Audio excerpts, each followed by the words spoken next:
បើយើងនិយាយអំពីពាក្យថាចៅក្រមគឺជាអ្នកបម្រើការងារនៅក្នុងស្ថាប័នតុលាការជាអ្នកអនុវត្តច្បាប់ជាអ្នកផ្ដល់យុត្តិធម៌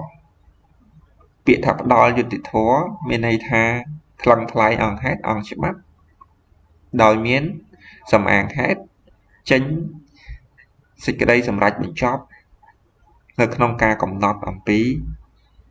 បុគ្គលណាត្រូវទទួលខុសត្រូវបែបណាជាសេចក្តីសម្រេចក្នុងនាមប្រជាពលរដ្ឋខ្មែរមិនមែននាមបុគ្គលណាមួយទេគឺក្នុងនាមប្រជាពលរដ្ឋខ្មែរដែលកំណត់នៅក្នុងរដ្ឋធម្មនុញ្ញឆ្នាំ1993ហើយបើយើងនិយាយអំពីសវនានៃចៅក្រមទៅចោះនេះជាប្រវត្តិទេពីមុនអ្នកកាត់ក្តីគឺស្ដេចមានន័យថាមានទាំងអំណាចមានទាំងទ្រព្យសម្បត្តិទើបអាចទៅកាត់ក្តីបុគ្គលណាមួយបានប្រសិនបើមិនមានអំណាចមិនមានទ្រព្យសម្បត្តិទេគឺมันអាចទៅកាត់ក្តីបុគ្គលណាមួយបាននោះទេអញ្ចឹងគឺមានតែស្ដេចទេជាអ្នកគ្រប់គ្រងប្រទេសជាអ្នកគ្រប់គ្រងទឹកដី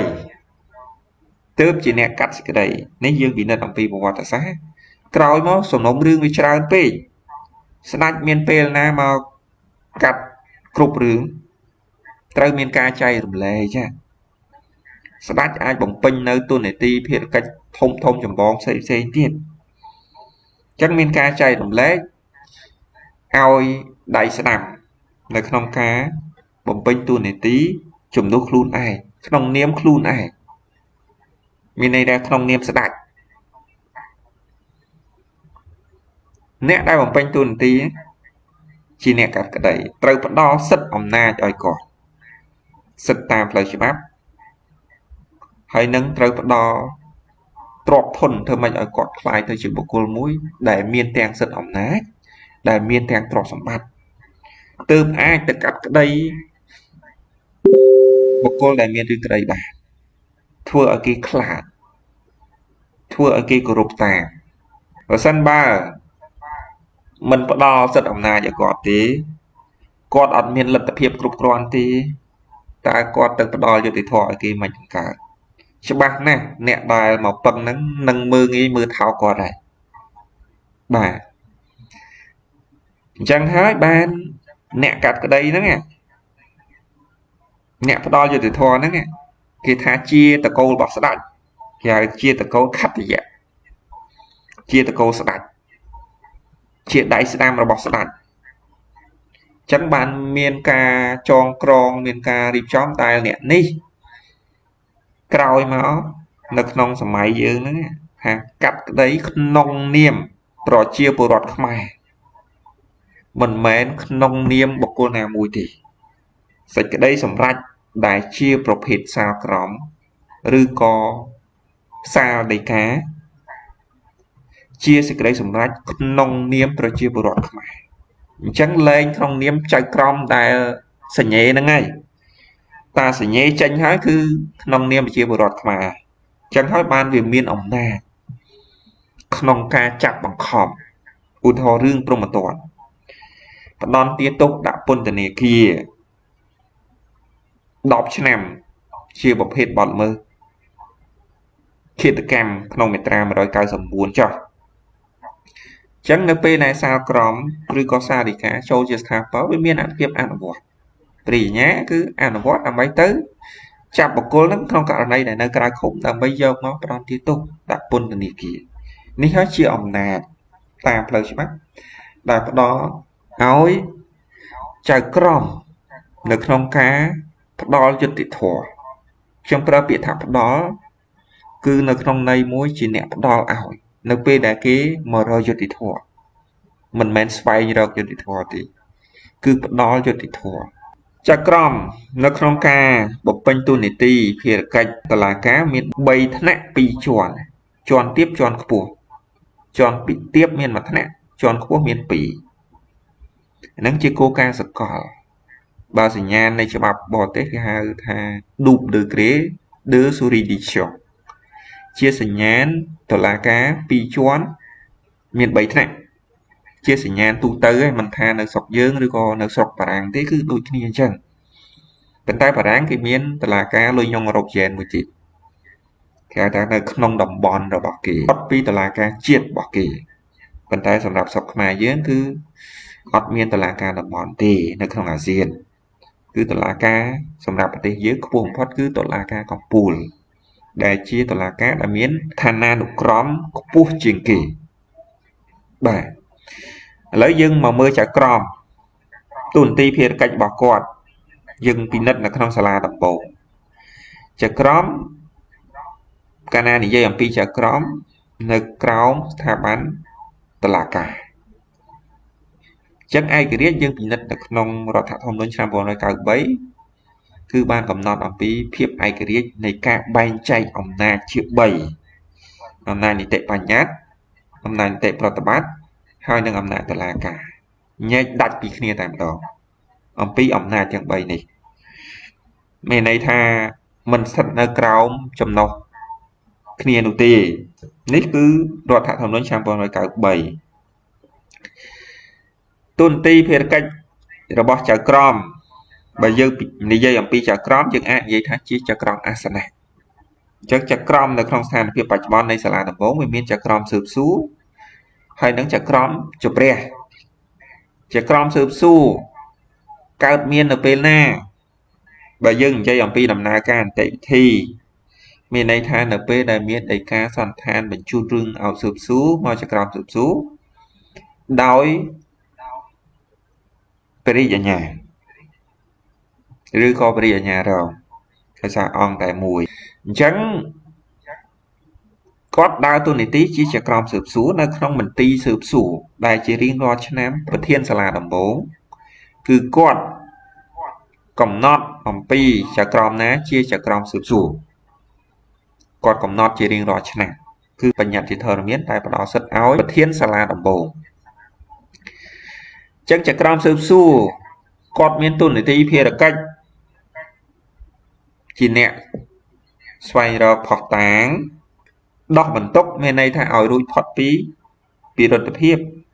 ដាក់បន្ទុកជាមូលហេតុទាញឲ្យមានពិរុទ្ធភាពបើយើងនិយាយក្នុងន័យទូទៅចឹងចំណុចទាំងអស់ហ្នឹងគឺខ្ញុំបញ្ជាក់ក្នុងក្របខ័ណ្ឌរឿងព្រហ្មទណ្ឌណាអំពីតួនាទីភារកិច្ចរបស់ចៅក្រមនៅពេលដែលគាត់ប្រមូលផុសតាងទាំងដាក់បន្ទុកដោះបន្ទុករួចរាល់ហើយបើសិនបើគាត់លើកលែងការចោទប្រកាន់គឺលើកលែងបើគាត់បញ្ជូនទៅជំនុំជម្រះនិងបន្តនីតិវិធីទៅដល់ចៅក្រមជម្រះចៅក្រមជម្រះជាចៅក្រមនៃការកាត់សេចក្តីចេញនៅសេចក្តីសម្រេចអាចជាសាលក្រមឬក៏សាលិកាក្នុងករណីតុលាការជាន់ខ្ពស់ឥឡូវយើងពិនិត្យអំពីចៅក្រមជម្រះចៅក្រមជម្រះមុននឹងចេញសាលក្រមសាលិកាមានន័យថាគាត់សិក្សាអំពីអង្គហេតុហ្នឹងគាត់សិក្សាអំពីភស្តុតាងសិក្សាអំពីស្ថានភាពនៃហេតុការណ៍ទាំងអស់ហ្នឹងបានគ្រប់ជ្រុងជ្រោយហើយសិក្សាអំពីផ្លូវច្បាប់មានការសម្អាងហេតុច្បាស់លាស់សម្អាងហេតុជាតលហិករបស់ចៅក្រមក្នុងការឈានទៅដល់ការសម្រេចសេចក្តីការសម្រេចសេចក្តីគឺសម្រេចផ្អែកទៅតាមសម្អាងហេតុ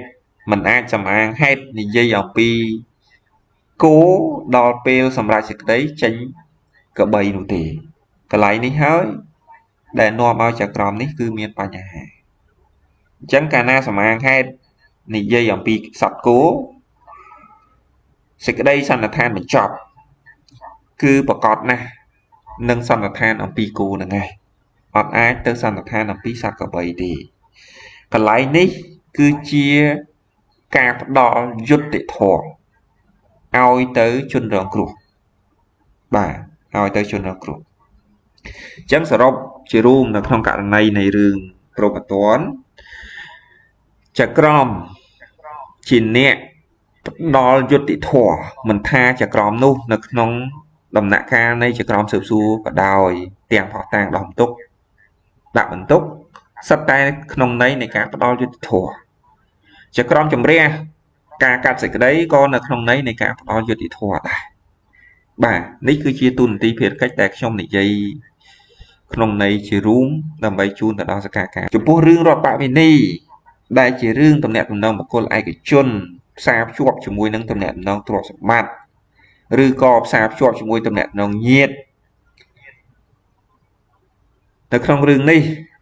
ការកាត់សេចក្តីទាំងដំណើរការនៃការកាត់សេចក្តីគឺចៅក្រមដែលយើងមិននិយាយអំពីចៅក្រមស៊ើបសួរឬក៏ចៅក្រមជំនះទេគឺមានន័យថាជាចៅក្រមឬក៏អង្គចៅក្រមឬក៏ក្រុមរក្សាចៅក្រមហ្នឹងមកធ្វើការដើម្បីផ្ដល់យុត្តិធម៌ជូនទៅដល់ភាគីតែម្ដងហើយខ្ញុំសូមបញ្ជាក់ណាពាក្យថាផ្ដល់យុត្តិធម៌នេះមិនមែនផ្ដល់យុត្តិធម៌ឲ្យតែភាគីម្ខាងទេគឺផ្ដល់យុត្តិធម៌ឲ្យភាគីទាំងសងខាងនេះបានហៅថាការផ្ដល់យុត្តិធម៌អញ្ចឹងនៅក្នុងដំណើរការនៃរឿងរដ្ឋបវេនីវាមានតាំងពីដំបូងកាលណាមានការដាក់ពាក្យបណ្ដឹងហើយដើរតាមនីតិវិធីការពិនិត្យពាក្យបណ្ដឹងបងពុនអីផ្សេងហើយគឺមាននីតិវិធីបន្តទៀតដែរនីតិវិធីត្រៀមសម្រាប់ការទាញហេតុផលការទាញហេតុផលឲ្យផ្ទាល់មាត់បានឈានទៅដល់ការឈ្មោះជំរះអញ្ចឹងដំណើរការនីតិវិធីគឺមានតែចៅក្រមឬក៏អាចថាក្រុមប្រឹក្សាជំនុំជម្រះនឹងឯងឬក៏ក្រុមប្រឹក្សាចៅក្រមនឹងឯងដែលជាអ្នកសិក្សាទៅលើសំណុំរឿងហ្នឹងទៅលើអង្គហេតុទៅលើអង្គច្បាប់តាក់ទងជាមួយនឹងផុសតាងជាគូភាគីផុសតាងជាឯកសារផុសតាងជាវត្ថុផុសតាងជាសាក្សីផុសតាងជាការធ្វើកសលវិច័យផុសតាងតាក់ទងជាមួយនឹងអ្នកជំនាញឬក៏ផុសតាងតាក់ទងជាមួយនឹងការត្រួតពិនិត្យដោយការចុះផ្ទាល់របស់ចៅក្រមអញ្ចឹងពិនិត្យទាំងអស់ហ្នឹង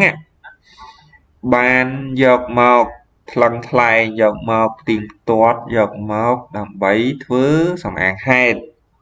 ទាញទៅចុងក្រោយគឺធ្វើសេចក្តីសម្រេចបញ្ចប់តែកំណត់ឲ្យអ្នកណាឈ្នះអ្នកណាចាញ់ឬក៏កំណត់តាមបែបណានេះហើយជាការផ្ដល់យុត្តិធម៌ក្នុងន័យនៃការផ្ដល់យុត្តិធម៌ជូនទៅដល់គូភាគីទ្របជារួមនៅក្នុងរឿងព្រហ្មទណ្ឌនៅក្នុងរឿងរដ្ឋបវេនីចៅក្រមជាអ្នកផ្ដល់យុត្តិធម៌ក្នុងនាមប្រជាពលរដ្ឋខ្មែរមិនមែនក្នុងនាមអ្នកណាទេហើយក៏មិនមែនក្នុងនាមខ្លួនឯងដែរនៅពេលដែលខ្លួនឯងចុះហត្ថលេខាបញ្ចប់នៅក្នុងសេចក្តីសម្រេចរបស់ខ្លួនឯងមានន័យថាសេចក្តីសម្រេចនេះជាសេចក្តីសម្រេចក្នុងនាមប្រជាពលរដ្ឋខ្មែរបាទ